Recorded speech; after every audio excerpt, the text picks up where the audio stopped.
When someone asks me, what are the signs he is addicted to sex? I always pause, because it's one of those questions that sounds simple on the surface, but underneath it holds so many layers of emotion, intimacy, communication, and human vulnerability. And sometimes, the signs don't look the way people expect them to. They're subtle, they're emotional, they show up in patterns of behavior that have more to do with coping, avoidance, and unmet needs than anything purely physical. And that's exactly what we're exploring today. I'm the Intimacy Doctor, real talk, real science, real intimacy, and today we're diving deep into the psychological and relational clues that may suggest someone is struggling with sex addiction, or more accurately in the clinical world, compulsive sexual behavior disorder. As always, my goal isn't to shame or judge, but to help you understand the emotional patterns that shape connection, trust, and healthy intimacy. So let's begin with something that surprises a lot of people. Compulsive sexual behavior is less about pleasure and more about escape. One of the first signs he may be addicted to sex is that he uses sexual behavior as a way to numb or avoid emotional discomfort. This could look like turning to sexual activity every time he feels stressed, sad, lonely, rejected, overwhelmed, or even bored. And instead of talking through his emotions, instead of expressing what he's feeling, instead of allowing emotional intimacy, he goes straight to sex as a coping mechanism. It becomes his default way to self-soothe, the way some people use alcohol, food, or screens. From a psychological perspective, this is connected to reward circuitry in the brain and the way dopamine spikes can temporarily shut down emotional pain. But here's the deeper part: when sex becomes the main emotional regulator, communication breaks down. Emotional connection breaks down. Real intimacy becomes harder to build because the moment vulnerability appears, he replaces it with a physical act instead of an emotional one. Have you ever seen this pattern in your own relationship or in someone close to you? That's an important question to reflect on, because noticing the emotional triggers is often more telling than the sexual behavior itself. Share your thoughts in the comments if you've ever observed this kind of emotional avoidance. No judgment, just awareness. Another major sign he may be addicted to sex is a persistent sense of restlessness, anxiety, or irritability when he can't access sexual stimulation. I'm not talking about normal desire or healthy libido fluctuations, I'm talking about withdrawal-like symptoms. Just like any compulsive behavior, the brain adapts to the dopamine cycle. When that cycle is interrupted, people may feel emotionally agitated, tense, unfocused, or unusually reactive. In relationships, this can show up as snapping over small things, pulling away emotionally, or seeming constantly distracted. Maybe he struggles to be present during conversations or daily activities because his mind keeps drifting back to sexual thoughts or urges.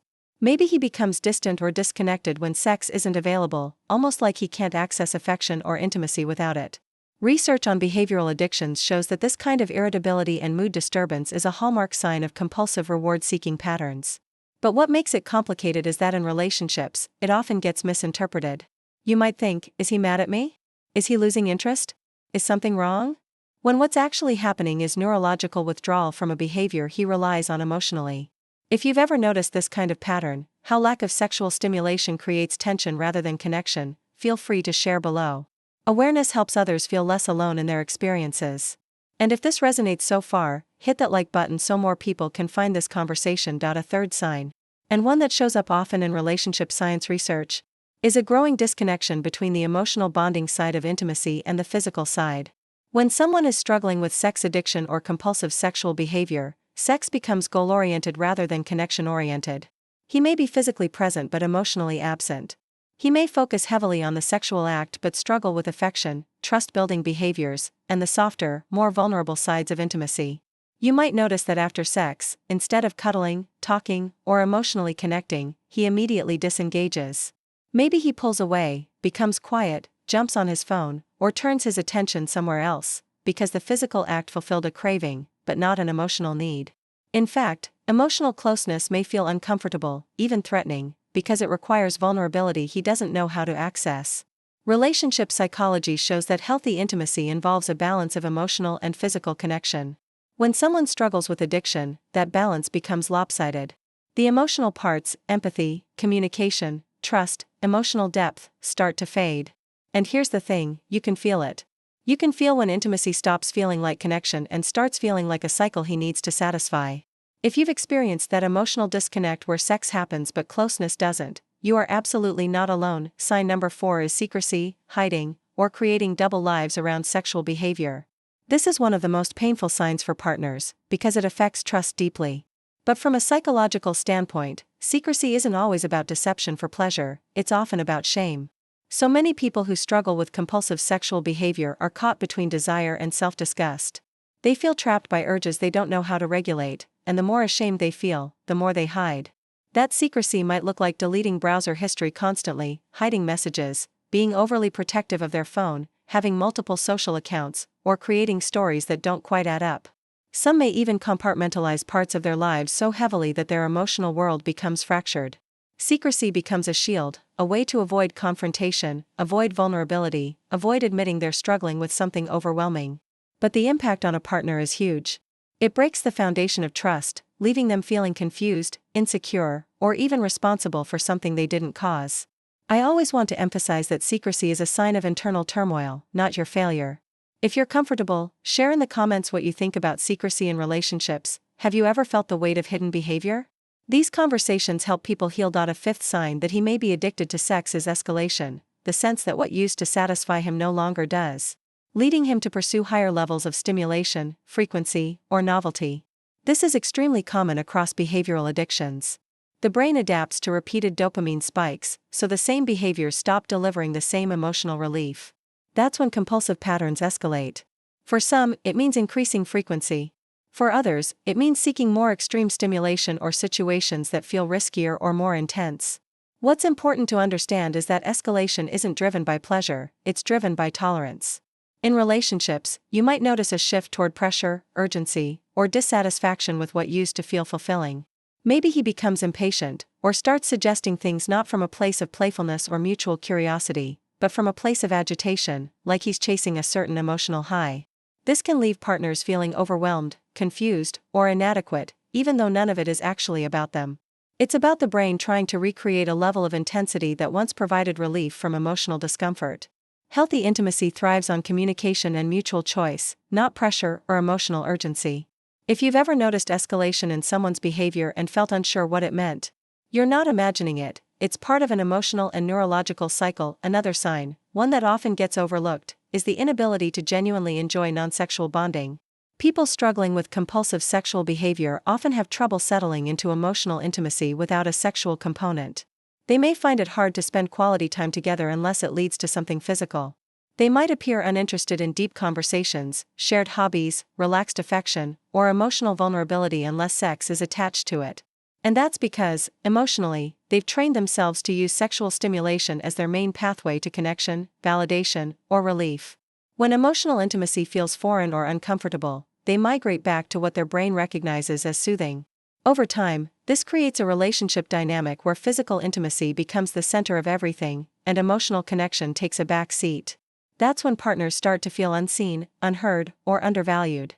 In relationship science, emotional intimacy is the foundation of long-term connection. Without it, the relationship becomes unbalanced. So if you've ever felt like emotional closeness is slipping away while sexual behavior dominates the relationship, that imbalance may be a clue worth paying attention to. A seventh sign is broken promises around sexual behavior, saying he will stop, reduce, change, or seek help, but repeatedly returning to the same patterns. This isn't about manipulation, it's about the nature of addiction. Compulsive behaviors override willpower. In fact, neuroscience shows that addictive patterns weaken impulse control by disrupting prefrontal cortex activity, the part of the brain responsible for decision-making, long-term thinking, and emotional regulation. So he might genuinely mean it when he says he wants to stop. He may truly feel remorse, fear, or guilt. But the urge to relieve emotional discomfort through sexual behavior pulls him back into the cycle. This pattern of trying and failing is emotionally draining for both partners. It can create cycles of hope, disappointment, confusion, and emotional exhaustion. If you've lived through this, please know that you're not imagining the instability, it's real, and it's part of the psychological structure of compulsive behavior. What do you think about this pattern? Have you seen broken promises around behaviors that someone couldn't control, even when they wanted to? Your experience matters, and sharing can help others feel less alone. Another sign is a significant impact on his daily life, work, sleep, social commitments, or responsibilities start to suffer. Sex addiction isn't just about sexual activity, it's about how much space it occupies in the mind. If someone is constantly preoccupied with sexual thoughts, planning sexual encounters, searching for stimulation, or recovering from compulsive behaviors, it drains mental and emotional energy. He may stay up excessively late seeking stimulation, leading to exhaustion the next day. He may withdraw from friends or family because he feels ashamed or because he's preoccupied.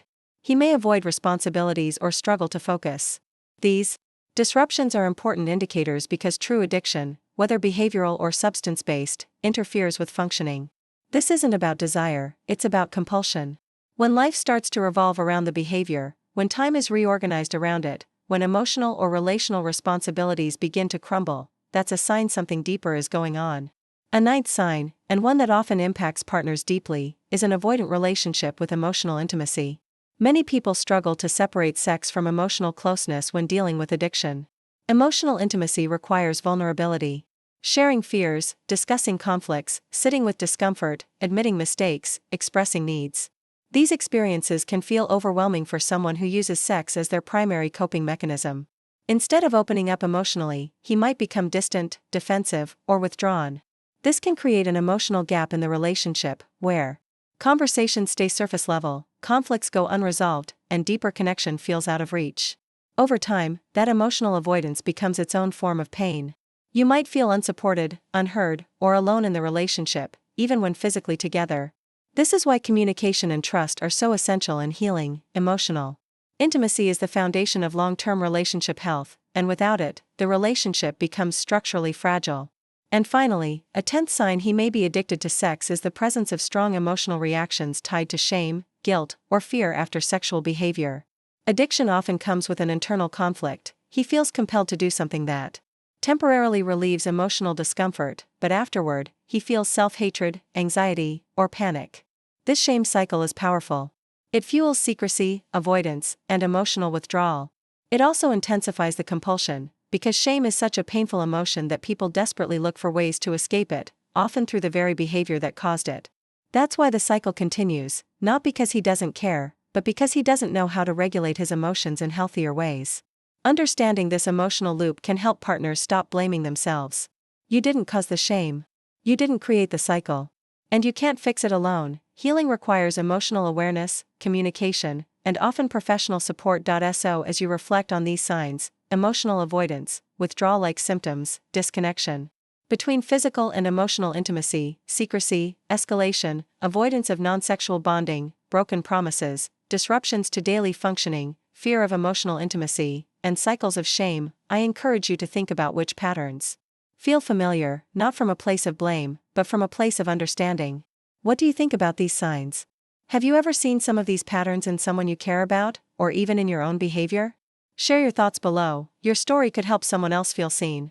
And if this conversation resonates with you, hit that like button so more people can find this kind of real talk and relationship advice rooted in emotional intelligence and relationship science. If you want more insight into intimacy, emotional connection, communication, and healthy relationship dynamics, make sure you subscribe to The Intimacy Doctor and turn on notifications so you never miss a video. We dive deep into the psychology of intimacy, the science of relationships, and the emotional patterns that shape our connections. And if you're ready for the next step, watch the next video in this series, where we'll explore how attachment wounds can influence sexual behavior and emotional closeness. It's a powerful follow-up that can help you understand yourself and your relationships on a deeper level.